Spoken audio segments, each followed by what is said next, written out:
For decades, gambling in Austria has been under the control of two companies, Austrian Lotteries and Casinos Austria. But now, with a promised licensing bonanza this year and a series of legal skirmishes, another Austrian gaming giant, Novomatic, has scented the chance to break open their gambling stranglehold. I think there is no a battle, but it's a competition now, the first time in the history in Austria that casino licenses are tendered publicly in a transparent way. And the tendership process will start within the next couple of weeks for 15 licenses, full-fledged casinos with live game, and one casino for poker only. I think we have good chances because of our international experience in casino business.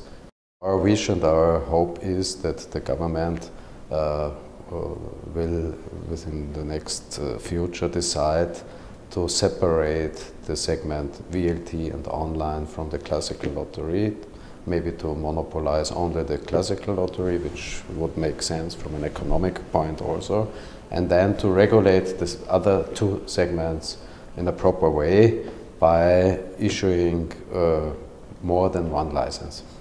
What impact do you think the Dickinger ruling in the Court of Justice of the European Union will have on the Austrian gambling market? Yesterday's court decision repeats what the court within the last 15 or 20 decisions said regularly, that national restrictions like monopolies are only justified if they are coherent to the national gambling legislation, and for excessive advertisement, for instance, is not the right way to justify such monopolies. And as we can see from the history in this case, the Court of First Instance in Linz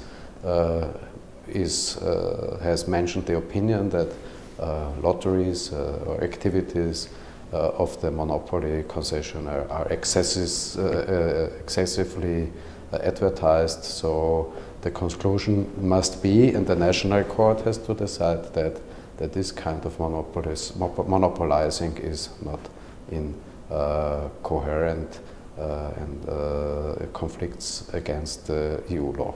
What concerns do you have over the pending regulatory changes in Germany? At the current stage, to be honest, nobody knows what will be the outcome at the end of the discussion. Some change will take place, but